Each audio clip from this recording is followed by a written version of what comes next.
ಕರ್ನಾಟಕದ ಗಡಿಭಾಗವಾದ ತಮಿಳುನಾಡಿನ ಹೊಸೂರಿನಲ್ಲಿ ಇಳೆಯರಾಜ ಈವೆಂಟ್ ಒಂದು ಅದ್ಧೂರಿಯಾಗಿ ನೆರವೇರಿತು.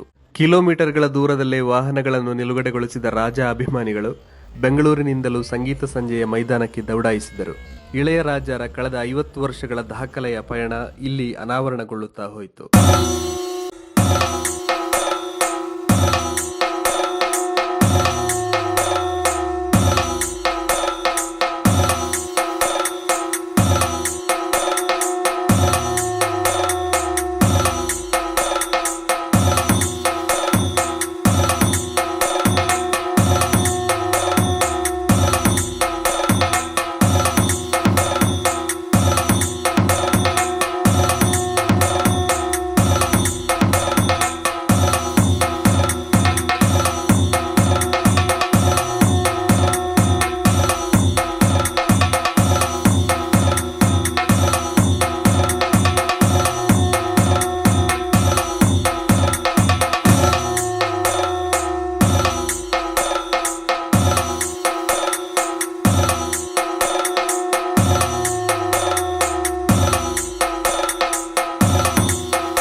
ಮರೆಯಾದ ಮೇರುಗಾಯಕ ಎಸ್.ಪಿ. ಬಾಲಸುಬ್ರಹ್ಮಣ್ಯಂ ಅವರ ಪುತ್ರ ಎಸ್.ಪಿ. ಚರಣ್ ಕಾರ್ಯಕ್ರಮದ ಹೈಲೈಟ್ ಆಗಿದ್ದರು. ಚರಣ್ ಮೊದಲ ಗೀತೆ ಆಲಾಪಿಸಿ ಮುಗಿದೊಡನೆ ಸಭೆಯಿಂದ ಲವ್ ಯು ಎಸ್.ಪಿ.ಬಿ ಎನ್ನುವ ಕೂಗು ಅಪ್ಪಳಿಸಿ ಬಂದಿತ್ತು.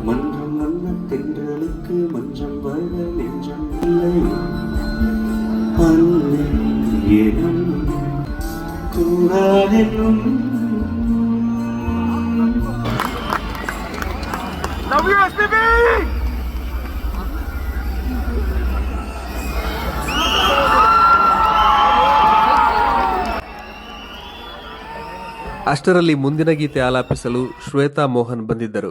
ಈ ಹಿನ್ನೆಲೆ ಗಾಯಕಿ ಕೂಡ ಖ್ಯಾತ ಗಾಯಕಿ ಸುಜಾತಾ ಮೋಹನ್ ಪುತ್ರಿ ಅನ್ನೋದು ಗಮನಾರ್ಹ. ಅದರಲ್ಲೂ ಶ್ವೇತಾ ಜೊತೆಗೆ ಚರಣ್ ಧ್ವನಿಗೂಡಿಸಿದ ಶಂಕರ್ನಾಗ್ ನಟನೆಯ ಕನ್ನಡದ ಹಾಡಿಗೆ ಅಬ್ಬರದ ಸ್ವಾಗತ ಕೇಳಿಸಿತು.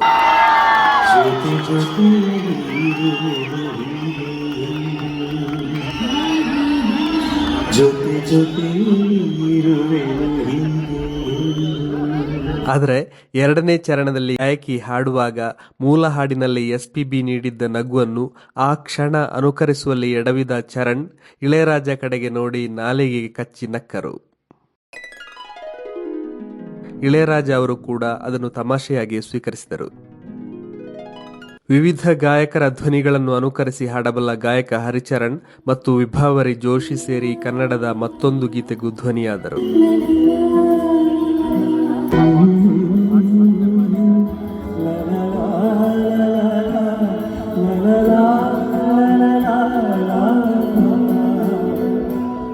ನಾಗಾರ್ಜುನ ನಟನೆಯ ತೆಲುಗು ಚಿತ್ರ ಗೀತಾಂಜಲಿಯ ಗೀತೆಯನ್ನು ಗಾಯಕಿ ಪ್ರಿಯಾ ಹೇಮೇಶ್ ಜೊತೆ ಎಸ್.ಪಿ. ಚರಣ್ ಆಲಾಪಿಸಿದರು.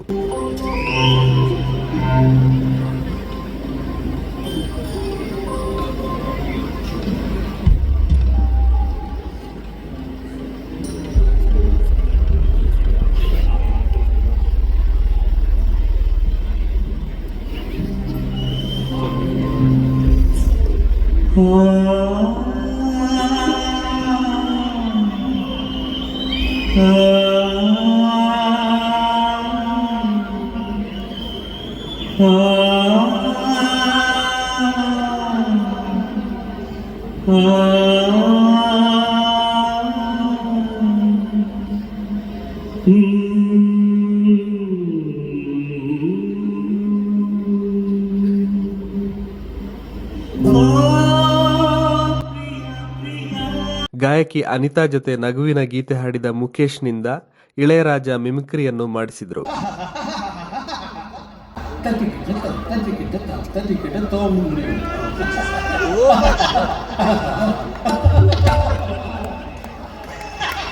ಈಗ ಶಿವಾಜಿ ಗಣೇಶನ್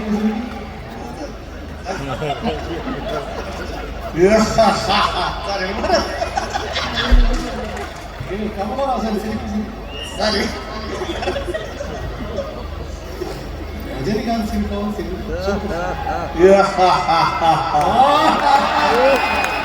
ಎಲ್ಲಕ್ಕಿಂತ ಮುಖ್ಯವಾಗಿ ಕನ್ನಡದ ಪ್ರತಿಭಾವಂತ ಗಾಯಕಿ ಅನನ್ಯಾ ಭಟ್ ಇಳೆಯರಾಜ ತಂಡದಲ್ಲಿ ಪ್ರಮುಖ ಸ್ಥಾನ ಪಡೆದಿರುವುದನ್ನು ಕಾಣಬಹುದು. ವೇದಿಕೆಗೆ ಬಂದು ಆಶೀರ್ವಾದ ಪಡೆಯುತ್ತಿರುವಂತೆ ಪಕ್ಕದ ಮನೆಯಿಂದ ಬಂದಿದ್ದೀರಲ್ಲ ಎಂದು ಕರ್ನಾಟಕ ಗಡಿಯತ್ತ ಕೈ ತೋರಿಸಿ ತಮಾಷೆಯಿಂದ ಹೇಳಿರುವುದನ್ನು ಕಾಣಬಹುದು.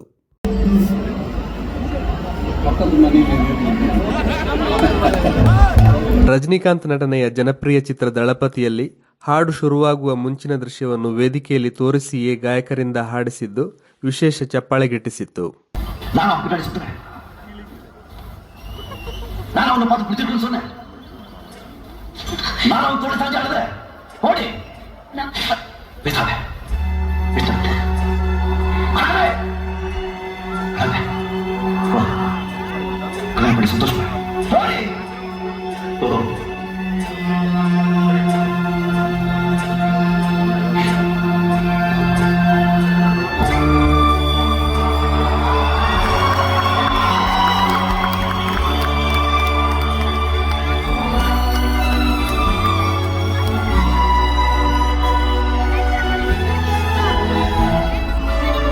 ಈ ಸ್ವರ ಮಾಂತ್ರಿಕನ ಸಂಗೀತಕ್ಕೆ ಕಾಡಾನೆಗಳೇ ತಲೆದೂಗಿದ ಕಥೆ ಇದೆ. ಇನ್ನು ಒಂದು ಊರಿನ ಜನಗಳೇ ವೇದಿಕೆ ಮುಂದೆ ಬಂದು ಸೇರಿರೋದ್ರಲ್ಲಿ ಯಾವ ವಿಶೇಷತೆಯೂ ಇರಲಿಲ್ಲ.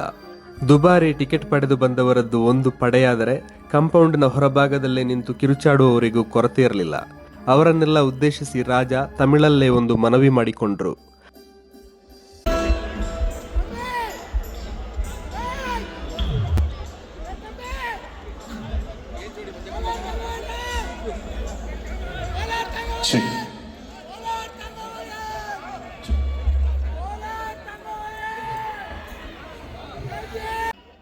ಹಾಗೆ ಕಿರುಚಾಡಬೇಡಿ, ನಿಮಗಾಗಿ ಹಾಡಲೆಂದೇ ಬಂದಿದ್ದೇವೆ ಎನ್ನುತ್ತಾ ನನ್ನ ಮಾತು ಕೇಳಿಸಿದೆಯಾ ಎಂದು ಕನ್ನಡದಲ್ಲೇ ಪ್ರಶ್ನಿಸಿದ್ರು. உங்களுக்காக பாடுறதுக்காகவே ஒரு தாய் கேட்கிறா. நான் ಹೇಳೋದು நான் பேசுறது கேட்குதா உங்களுக்கு? ಅದು அப்படி கேளுங்களா. ಒಬ್ಬ ತಾಯಿ ತನ್ನ ಮಕ್ಕಳಿಗೆ ಏನೇನು ಇಷ್ಟವಾಗುತ್ತೆ ಅಂತ ಅರ್ಥ ಮಾಡಿಕೊಂಡು ಅಡುಗೆ ಮಾಡಿ ಬಡಿಸುವ ಹಾಗೆ ನಿಮಗೆ ಏನೆಲ್ಲ ಇಷ್ಟವೋ ಅದನ್ನೆಲ್ಲ ಈ ತಾಯಿ ತಯಾರು ಮಾಡಿ ನಿಮಗೆ ಬಡಿಸಲೆಂದು 1 ತಿಂಗಳಿಂದ ಅಭ್ಯಾಸ ಮಾಡಿ ಹಾಡುಗಳನ್ನೆಲ್ಲ ಸಿದ್ಧಗೊಳಿಸಿ ಇಲ್ಲಿಗೆ ಬಂದಿದ್ದೇವೆ. அதையெல்லாம் இந்த தாய்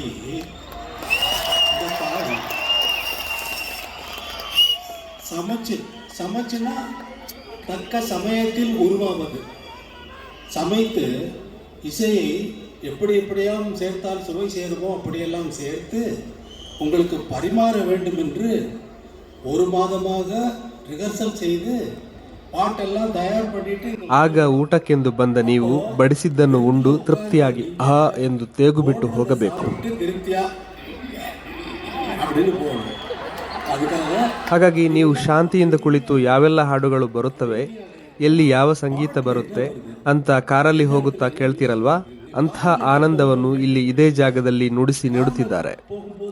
ಸುಮ್ಮನೆ ಕುಳಿತು ತೋಚಿದ ಸದ್ದು ಮಾಡೋಕ್ಕಾಗಲ್ಲ. ಕೊಟ್ಟ ನೋಟ್ಸನ್ನು ಅವರು ಸರಿಯಾಗಿ ನುಡಿಸಬೇಕು. ಯಾರು ಯಾವಾಗ ನುಡಿಸಬೇಕು ಎನ್ನುವುದು ತೀರ್ಮಾನಿಸಿ 30-50 ವರ್ಷಗಳ ಹಿಂದೆಯೇ ರೆಕಾರ್ಡ್ ಮಾಡಿರುವ ಹಾಡುಗಳನ್ನು ನಾವೀಗ ಹಾಡುತ್ತಿದ್ದೇವೆ.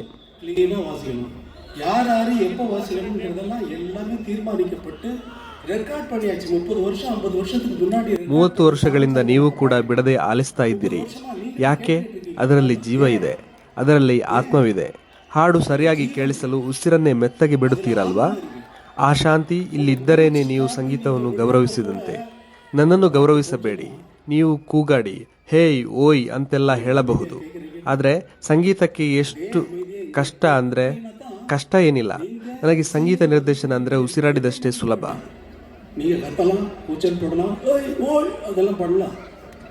ஆனால் இந்த இசையை எவ்வளவு கஷ்டப்படவில்லை. எனக்கு இசையமைக்கிறது ಕಷ್ಟವೇ ಇಲ್ಲ. ಅದು ಮೂச்சு விடுற மாதிரி. ಯಾರಲ್ಲಾದ್ರೂ ನೀನು ಚೆನ್ನಾಗಿ ಉಸಿರಾಡ್ತೀಯ ಅಂದರೆ ಏನೋ ಸಮಸ್ಯೆ ಇದೆ ಅಂತ ತಾನೇ ಅರ್ಥ. ಅದೇ ರೀತಿ ನನ್ನಲ್ಲಿ ನೀನು ಚೆನ್ನಾಗಿ ಸಂಗೀತ ನೀಡ್ತೀಯಾ ಅಂತ ಹೇಳಿದ್ರು ಅದೇ ಅರ್ಥ ಕೊಡುತ್ತೆ. ಅದು மாதிரி என்னை வந்து பார்த்து நீங்கள் நல்லா மியூசிக் போடுறீங்க சார்னு சொன்னால் நீ நல்லா மூச்சு விடுறப்பா அப்படின்னு சொல்கிறது மாதிரி எனக்கு. அப்போ ஏதோ கோளாறு இருக்குன்னு அர்த்தம். ಹಾಗಾಗಿ ಸಂಗೀತಕ್ಕೆ ಗೌರವ ನೀಡಿ, ನನಗೆ ಗೌರವವೇ ಬೇಡ, ಸಂಗೀತವನ್ನು ಗೌರವಿಸಿ. இசைக்கு மரியாதை கொடு.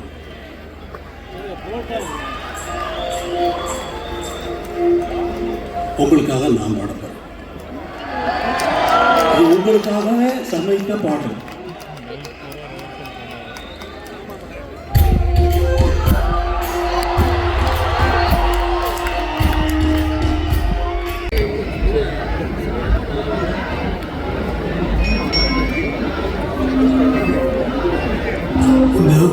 இந்த இசை நிகழ்ச்சியில் சிறப்பாக புல்லாங்குழல் வாசிக்கும்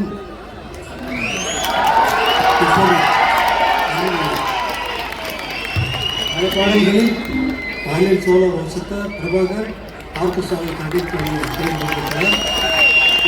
இசை நிகழ்ச்சி பாடுகின்ற அத்தனை பாடல்களுக்கும் நோட்ஸ் எழுதி அவர்களை வாசிக்க வைத்து அவர்களை பிராக்டிஸ் செய்து கொண்டு வந்து மேடையிலே உங்களுக்காக படைத்திருப்பவர் பிரபாகரன் அவர்கள். ಇಳೆಯರಾಜ ತಮ್ಮ ತಂಡವನ್ನು ಪರಿಚಯಿಸಿದರು. ಈ ತಂಡದಲ್ಲಿ ಗಾಯಕ ಮುಖೇಶ್ ಸೇರಿದಂತೆ ಮಲೇಷ್ಯಾ ವಾಸುದೇವನ್ ಪುತ್ರ ಗಾಯಕ ವೈಜಿ ಮಹೇಂದ್ರನ್, ಯುವ ಗಾಯಕ ಶರತ್ ಸಂತೋಷ್, ಗಾಯಕಿ ಶ್ರೀಶಾ ವಿಜಯಶೇಖರ್, ಗಾಯಕ ಜಿತಿನ್ ರಾಜ್, ಗಾಯಕಿ ಸುರ್ಮುಖಿ ರಾಮನ್ ಮತ್ತು ಗಾಯಕ ಸೆಂಬಗರಾಜ್ ಇಳೆಯರಾಜ ಹಿಟ್ಸ್ಗೆ ಧ್ವನಿಯಾಗಿದ್ದಾರೆ. ಈ ಹಾಡಿನ ತುಣುಕುಗಳು ಪಾಸಿಟಿವ್ ಪಿಕ್ಚರ್ ಇನ್ಸ್ಟಾಗ್ರಾಮ್ ಪೇಜ್ನಲ್ಲಿವೆ. தமிழ்நாடு மற்றும் பாண்டிச்சேரியுடைய ஸ்டேட் ஹெட் மற்றும் executive director of India corporation.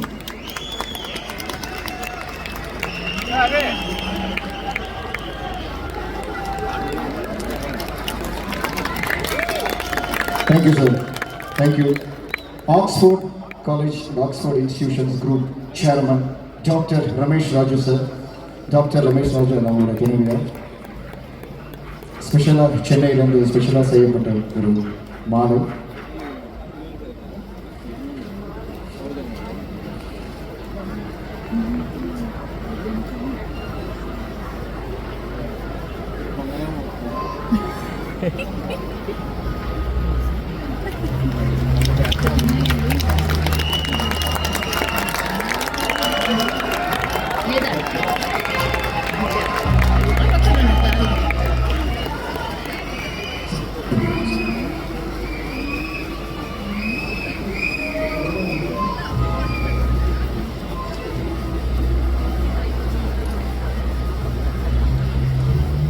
Thank you sir, thank you, thank you, love you. அடுத்த பாடல் உங்களுக்காக. தேங்க்யூ. இசைஞானி இளையராஜா சார் அவர்களுக்கு கூடிய விரைவில் பாரத ரத்னா கிடைக்க வேண்டும் என்று உங்கள் மூசூர் மக்களுடைய ಡಿಜಿಟಲ್ ಬರಕ್ಕೆ ಮುಂಚೆ ಎಲ್ಲ ಸಿನಿಮಾನೂ ಈ ನೆಗೆಟಿವಲ್ಲಿ ಆಗ್ತಾಯಿತ್ತು. ಸಿನಿಮಾ ಅಂದ್ರೇ ನೆಗೆಟಿವ್ ಅನ್ನೋ ಕಾಲ ಇತ್ತು. ಈಗ ಕಾಲ ಬದಲಾಗಿದೆ, ನೆಗೆಟಿವಿಂದ ಡಿಜಿಟಲ್ ಆಗಿದೆ, ನೆಗೆಟಿವ್ ನ್ಯೂಸಿಂದ ಪಾಸಿಟಿವ್ ನ್ಯೂಸ್ಗೆ ಬದಲಾಗಿದೆ. ಅದೇ ಪಾಸಿಟಿವ್ ಪಿಕ್ಚರ್ ಯೂಟ್ಯೂಬ್ ಚಾನಲ್ ನೋಡಿ ಸಬ್ಸ್ಕ್ರೈಬ್ ಮಾಡಿ.